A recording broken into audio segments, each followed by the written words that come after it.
গদি মিডিয়ায় দেখানো হচ্ছে যে মুসলিমরা হিন্দুদের উপরে অত্যাচার করছে। একটা টুপি মার্কেটের থেকে কিনে নিয়ে যাকে তাকে পরিয়ে দিয়ে তার দিয়ে যদি কোনো একটা ক্রাইম করা হয় তো তাকে অবশ্যই প্রথমেই লোকে জানবে যে এত মুসলিম, এত টুপিওয়ালা, লুঙ্গিওয়ালা, দাড়িওয়ালা, এ শালা জিহাদি আছে, আতঙ্কবাদী আছে, দেশদ্রোহী, একে হাঁটাও। কিন্তু পরে যখন ইনভেস্টিগেশন করা হচ্ছে সে অরিজিনাল কোন সম্প্রদায়ের এইটা তো পাবলিক পরে জানতে পারছে। কিন্তু এই যে মিথ্যে কথা বলে এই যে ভাইলেন্স করা হচ্ছে এটা ভারতবাসী 140 কোটি মানুষের জন্য অত্যন্ত ক্ষতিকর ব্যাপার আমি মনে করি।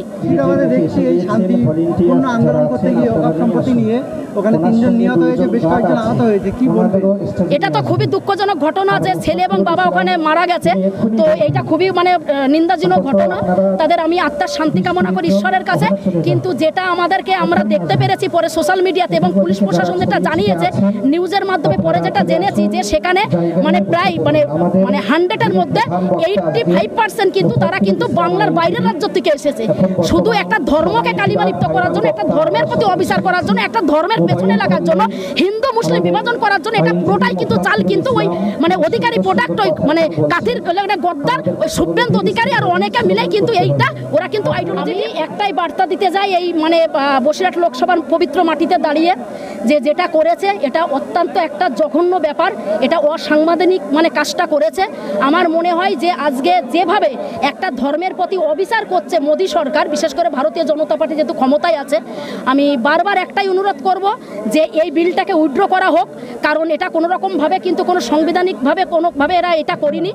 গায়ের জোরে, ক্ষমতার জোরে, টাকার জোরে এই আজকে এই ওয়াকফের এই যে কালো আইনটা পাশ করেছে এটা যত তাড়াতাড়ি ওনারা উইথড্র করে নেয় ততই ভারতবাসীর জন্য ভালো। কারণ আজকে ইসলাম ধর্মের প্রতি মুসলিমদের পেছনে লেগেছে, কালকে আগামীতে যে আর আমাদের হিন্দুদের পেছনে এরা লাগবে না তার কোনো গ্যারান্টি নেই। এনাদের একটাই লক্ষ্য, এনাদের একটাই কিন্তু প্রিপারেশন, এনাদের একটাই চিন্তাধারা, যত ভারতের সম্পদ আছে সব কিছু আদানি আম্বানির হাতে দিয়ে কোটি কোটি টাকা ইনকাম করে নিজেরা বিলাসবহুলভাবে জীবন কাটাবে আর ভারতবাসীকে গাড্ডার মধ্যে ফেলার চেষ্টা করছে।